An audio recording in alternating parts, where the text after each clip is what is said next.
Welcome to the Murphy, Sam, and Jodi After the Show podcast. So for 3 things to know today, we don't always get to all the things that would be fun to discuss during the day. So let's do more things to know today. Okay. Stories that didn't make the cut for 3 things, but are still interesting. Okay? You ready? They could be like the 4th thing. Sure. It's the bear that was attacked a hiker in Yellowstone National Park this week that we didn't talk about. So I didn't hear about that, so this is new to me. Turbid Lake Trail in Yellowstone. This happened on Tuesday of this week. As a hiker, he's a 29-year-old man. He was 2.5 miles into the back country where he had a surprise encounter, which is always possible in the national parks. One of the things that's beautiful and protected about our national parks, the animals who live there, the wild animals who live there. It looks like it was a grizzly bear, which is the scariest kind of bear. Okay? Scariest kind of bear there is. Yeah, I mean, it's the one that's going to attack you if you come in contact with it. He initially thought it was a black bear, but it turned out to be a grizzly bear. And he was ready. He sprayed it with bear repellent. I didn't know. I've seen that in cartoons, but I didn't know they actually sold it in cans. As he was being attacked, he sprayed it with bear repellent. So at least shout out for being prepared for where you are. Well, he did suffer some injuries to his chest and his arms. They weren't life-threatening. Park medics walked him out, and then he was flown to the hospital. For most of the week, the trail remained closed, and the bear won't be relocated or killed since he was just defending himself because apparently, this guy was surprised the bear. Right.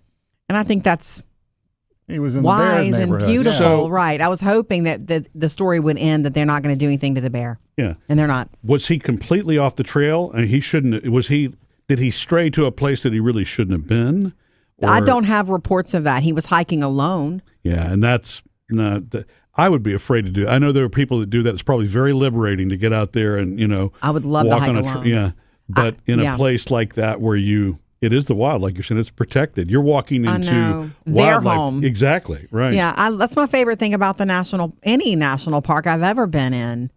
You want to it's really good to just go walk down the street 2 blocks because nature, it has a natural calming effect on us as humans, especially today, the way we live with the gadget always on you and your thoughts and the attention span, all the things we deal with. Nature is the remedy, but and so a national park, especially if you need to chill out, that's the setting. Beautiful. Well, you and I have enjoyed that. We've only encountered black bears. Yeah, they're awesome. And still not to be. Yeah, you're not supposed to walk up to them, but black bears are not naturally aggressive. They really, as long as you keep your distance, they typically don't want to. Those are some of my favorite videos to watch. You'll find them on all the social media, like people who put cameras up and watch the bears do crazy things. I saw one recently where this family living in the mountains realized that there was bear activity on their overnight while they're sleeping or whatever, or whenever they weren't aware of it. On their swing set. They had a swing, one of those round swings. Wow. And they put a camera facing the set, and sure enough, this bear comes out of the woods and jumps up on the swing and just swings and enjoys himself. Nice. It's one of my favorite ones. Yeah. So cute. And if you live in the mountains, then you've already got the trappings and things for your garbage cans, for example, that are all locked up under steel because they're going to be, they're going to be around. This young man who was hiking alone and did this and minor injuries, it has to be in his life the scariest moment in his life. Oh, yeah, I mean, my palms sweat and my heart races when a stray dog runs up to me when I'm out walking, and I know what to do. I know to stay calm and not look him in the eye and ignore and all that. But this is a bear attacking you. That would change my game. Being able to use bear repellent on a grizzly bear is not something that I knew was possible. I mean, I didn't know there was bear repellent. Not to try to be grim, but most grizzly bear encounters don't end well for the human. Yeah. I know. So very scary. The other thing that I learned from cartoons was that you lay still. Because Bugs Bunny always just hit the ground and laid still when the bear came up. Yeah. Yeah, I don't know. Don't know if that actually works with a grizzly bear, Sam, and I don't want to try. I don't know enough about it. I don't know. It's an interesting thing, though, because you're talking about what you said, Murphy. You probably don't know that about me. Or maybe you do know it, and you're hoping I never, give in to the impulse. But I would really love to hike. And honestly, I don't mean with a big group of people. I love the idea of going. That's the country girl in me that used to play in the woods. Yeah. And I had my little spot that was mine. There are ways to do that and still do it safely. In many of the national parks, you don't have cell service, so you're going to need, if you want to stay in contact, you need some of these things that will communicate by a satellite phone or something like that. Now, I'm scared of getting lost hiking. I don't. But if you've got satellite and you've got GPS, and if you got GPS, you can find your way. You're right. around. I mean mini hiking. Maybe Murphy can lend you his hiking pole if you go.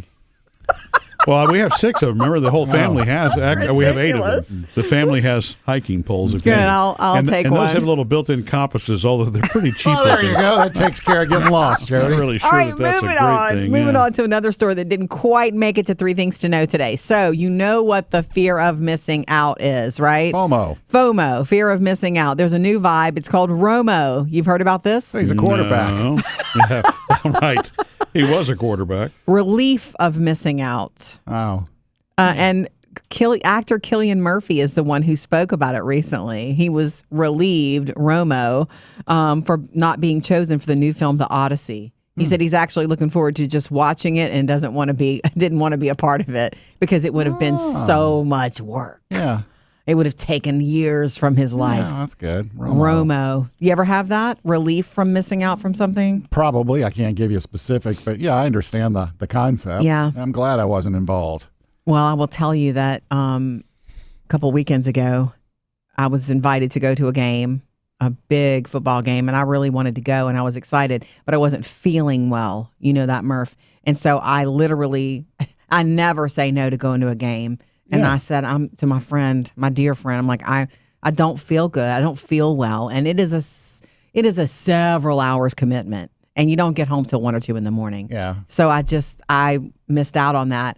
And it was fine. At the end of the day, I knew I was right to not have gone. So I was relieved to not push myself. I don't know that I have the brain space for another acronym like that. To me, Romo is just not having FOMO, right? It's easier to say I just don't have FOMO. Relief. No, it's about feeling the feeling of relief. Yeah. Like, I'm glad that I didn't do that. So is it just because of this thing, or is this like really a term? I don't know. I don't think it'll be as big as FOMO. No. Yeah. Did he come up with it himself? He said it. He threw it out there. Yeah. By the way, next time you're not feeling up to it, you can always point your friend towards me using that ticket. Okay. Okay, Sam, I'll take that. Well, we don't want Sam to have FOMO, Jodi. Yeah, that's right. Okay. Moving on. You know that old story that there are more car accidents and more heart attacks during daylight saving time or right after? Yeah. The clock changes for so many. Yeah. The word is a new study. You probably don't need to worry about that. They tested a bunch of people over the last decade, and they clocked the number of heart attacks for the spring and the fall clock change, and they're about the same as the weeks before. Oh, really? I don't know where. Now, I do know that. That's one less excuse to make it permanent, then? Is that what that means? I don't think so. They say the numbers, though, are for car accidents are up, but not cardiac events. So that's good to know. Yeah. Be careful, though, if you're just tired and you're making more mistakes on the road. All right. Also, earlier this week, a Spirit Airlines passenger jet on the way from. Do you know this story? Is that why you're chuckling? Yeah. I don't. From Florida to Boston. The pilots were scolded by air traffic control because they were flying way too close to Air Force One on its way to the UK. And the controller apparently said, pay attention, get off of your iPad, and said that to the pilots. Wow. Because that's a thing, right? I forget that. Murphy's always like, when we're flying together, he's always like, the plane flies itself. And I'm like, whoa. the pilots don't necessarily have to take over. Yeah, once you're in the air, it's autopilot, or it can be. Yeah. I don't know what they're supposed to do. It seems to me like you'd have a heads up that Air Force One would be in the area, though. Yeah. I mean, it's not the kind of thing that you should be on the lookout for. That shouldn't catch a pilot by surprise. Right. And that's why they were scolded, because I'm sure they were supposed to know, but they took it for granted, treated it as another flight. Okay, so the iPad was for navigation effort. I thought when I read that, it was like, because he was playing games on his iPad. I don't know. I just know get off your iPad was what was said. Yeah. And, documented that was spoken and said. I guess if that didn't work, they'd just send an F-16 over. Ooh. Yeah. Okay. Moving on. This is really beautiful. Lion cubs were born at the Fort Worth Zoo this week, and they've been under observation. They're a little feisty. The male is more cautious and reserved, and the female is very feisty, actually. And it's kind of a big deal in that world because African lions are vulnerable, and African lions are, they're few and far between here anyway, in captivity. Right. And it's super, super cute. Their names are Aymara and Tamu. It sounds like Lion King names a little bit, but they're siblings. They were born in this, just a couple of weeks back, and they've been under observation. So cute. And Sweet. Go online, and you'll hopefully be able to see them very soon. Might be a lion cam. Ooh, I would enjoy that. Yeah, I really would. And another one I wanted to pass on that I didn't get to do in 3 Things to Know this week. There's a new line of Barbie dolls with wigs honoring kids with hair loss.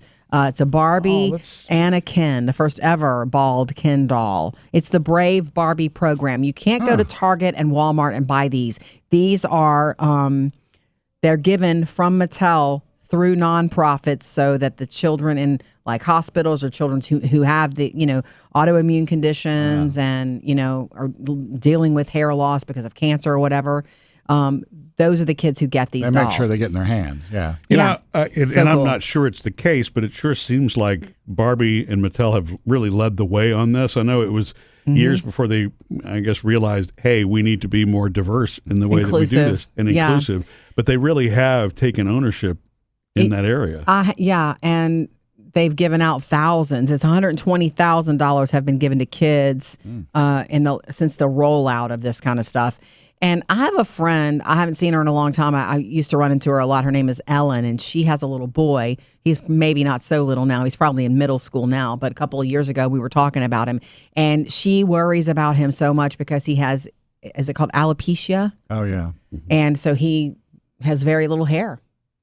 And she was telling me it's more of a problem for her. He doesn't care. Yeah. He doesn't care.